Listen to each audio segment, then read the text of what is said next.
এই যে নীলটনি, এই জঙ্গল থেকে এক্ষুনি আমাদের চলে যেতে হবে। এই জঙ্গলে একটা ভয়ানক রাক্ষস চলে এসেছে।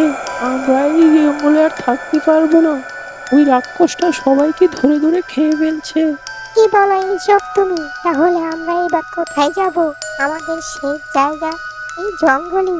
আমরা তো এই জঙ্গলেই বড় হয়েছি, সময় এই জঙ্গল থেকে বাইরে যাইনি। তাহলে আজকে আমরা কোথায় গিয়ে ঠাঁই নিব? আরে বাবা, এই রাক্ষসটা আবার কোথা থেকে চলে এসেছে? এই রাক্ষসটা নাকি মেরে ফেলেছিল। ও কথা পরে হবে, এখন এই জঙ্গল থেকে পালিয়ে গিয়ে যান বাঁচাও।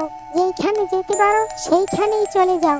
আমাদের আগে পালিয়ে যান বাঁচাতে হবে, তারপর ওই রাক্ষসের মোকাবেলা করতে হবে। পুরো গল্পটি দেখতে চাইলে আমাদের এই চ্যানেলটিকে সাবস্ক্রাইব করে পাশে থাকা বেল আইকনটি বাজিয়ে দিন। কিছুদিন পরেই পুরো গল্পটা ছেড়ে দেওয়া হবে।